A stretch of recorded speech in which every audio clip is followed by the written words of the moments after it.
이재명 대표를 향한 검찰의 칼날이 점차 날카로워지고 있습니다. 최근 검찰은 성남FC 후원금 의혹 수사 범위를 대폭 확대하고 사실상 원점 재수사에 나섰는데요. 검찰은 네이버와 차병원에 대한 압수수색 영장에 이재명 대표를 피의자로, 혐의는 특정범죄가중처벌법상 뇌물로 적시했습니다. 성남FC를 통해 뇌물을 받았다고 본 건데, 앞서 경찰이 두산건설건에 적용한 제3자 뇌물공여 혐의와는 다른 판단입니다. 경찰은 이 대표가 두산건설의 용도 변경 편의를 봐주는 대신 성남FC에게 55억 원 상당의 후원금을 내도록 했다고 봤습니다. 자료 확보 오래 걸린 이유가 있을까요? 하지만 사건을 넘겨받은 검찰은 이 대표에게 특가법상 제3자 뇌물수수를 적용하고, 네이버가 2015년 성남시와 재단법인 희망살림, 그리고 성남FC와 맺은 사자 협약 내용과 후원금의 흐름에 주목하고 있습니다. 검찰 수사 진행 상황은 어떻게들 보셨을까요? 이재명 대표는 제1야당의 대표입니다.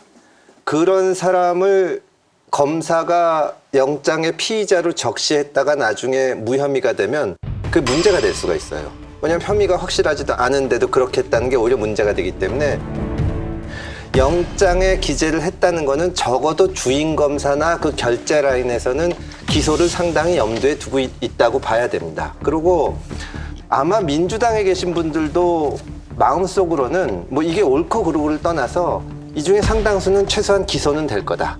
그리고 재판이 열릴 거다 이 생각을 하시는 거죠. 그게 이제 정치적으로 전략적으로 민주당한테 유리하냐 불리하냐를 떠나서 지난번 전당대회 과정에서도 논란이 됐던 것이 그렇게 되면 이제 당대표이기 때문에 당력을 전부 집중해서 그걸 가지고 투쟁을 해야 되는데 그것이 과연 옳으냐.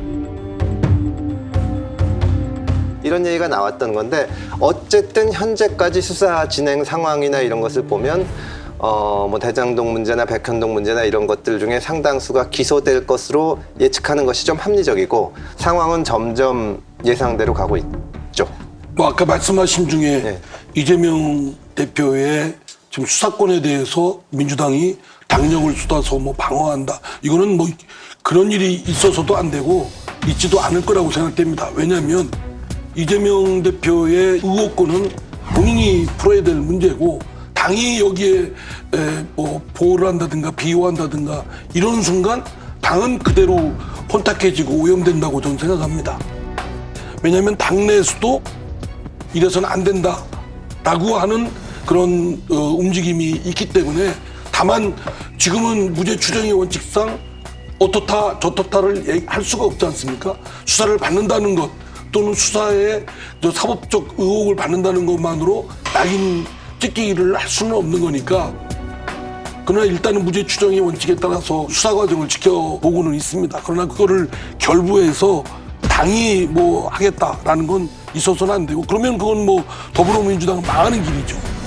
근데 물론 대법원 확정 판결까지 있어야겠지만 만약에 1심에서 진짜 유죄가 만약에 나온다고 하면 민주당은 어떻게 돼야 되는 겁니까? 저희들은 이제 당원 뭐 개정 어쩌고저쩌고 네. 했지만 지금 1심 판결까지 유죄 판결이 났다. 그러면 뭐 당대표 유지하기는 어려울 거라고 생각합니다. 성남FC 전 대표는 검찰 조사에서 이재명 당시 시장으로부터 정진상 실장과 모든 것을 상의하고 결정하라는 지시를 받았다고 진술했는데요. 검찰은 당시 성남FC 대표였던 A 변호사를 불러 후원금 유치 과정을 집중 조사했습니다. A 변호사는 검찰 조사에서 기업들의 후원을 유치한 건 당시 정진상 성남시 정책실장이었다며 정 전 실장이 사실상 성남FC 운영을 좌지우지했다는 취지로 진술한 것으로 알려졌습니다.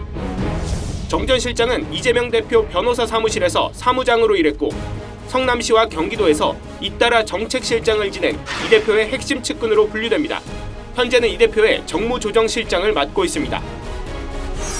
자, 해당 진술의 파장은 어떻게들 예상하실까요?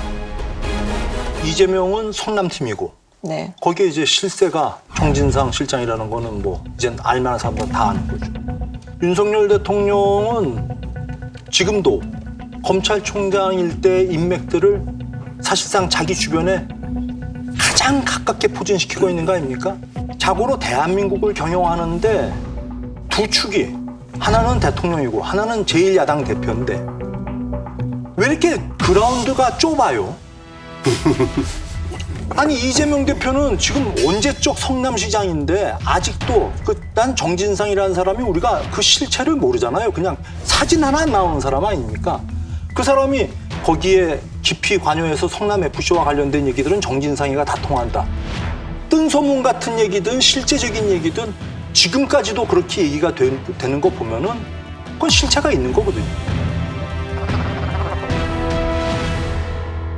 뭐 수사 과정에서 나온 한마디의 진술이 어떤 사건 처리에 의미를 갖냐 이런 거를 따지기 시작하면 끝도 없고 저는 별 중요하지 않다고 생각을 합니다. 뭐 성남FC 대표가 이런저런 얘기했다는 게 중요한 건 아닌데 또 어떻게 보면은 이재명 대표가 제1야당 대표라서 이제 여권으로부터 집중적인 검찰의 파상적인 수사를 받고 있는 거 아니냐고 그렇게 보실 수도 있는데 다만 이제 대장동 사건서부터 백현동 사건 성남FC 사건, 변호사비 대납 사건 이렇게 쭉 나오다 보면 공통점이 이재명 대표 측의 적극적인 설명이 잘 없습니다. 그러니까 대장동 사건을 보면 도대체 어떻게 이렇게 많은 이득을 민간에서 가져갔냐. 거기에 대해서 대장동의 주범은 윤석열이다. 이런 식의 대답을 하는 거예요. 내용이 없지 않습니까? 어떻게 이게 윤석열 검사의 책임이 될 수가 있습니까? 지금 FC 문제나 변호사비 문제도 상당히 근거 있는 의혹이 제기가 되거든요. 제가 봐도 변호사비가 이렇게 이 정도 금액밖에 안 들었을까? 그리고 또 왜 이 변호사를 지내거나 여기서 이런저런 그 가깝게 지냈던 변호사들이 특정 기업에 계속 취직을 하고 거기 일을 얻는지 여기에 대해서 납득할 만한 설명이 없기 때문에 물론 수사를 받는 입장이니까 나중을 대비해서 얘기를 안 하는 걸 수도 있고 그걸 제가 확정적으로 말씀드릴 수는 없지만 하여튼 지금까지 상황으로 봐서는 아주 조기에 반전이 일어나서 사법 절차에서 바로 나오기는 좀 어렵지 않을까 그런 예상입니다. 저는 저희 당에서 윤석열 대통령에 대해서 비판하기를 인사 실패다. 말하자면 말씀하신 대로 윤석열 대통령이 검사일 시절 자기 주변에 있던 그 후배들을 요직에 앉혔다. 그래서 시야가 좁을 수밖에 없다라고 비판을 날새게 합니다. 지금까지. 그러면 이재명 대표는 그럼 과연 그러냐 어떠냐?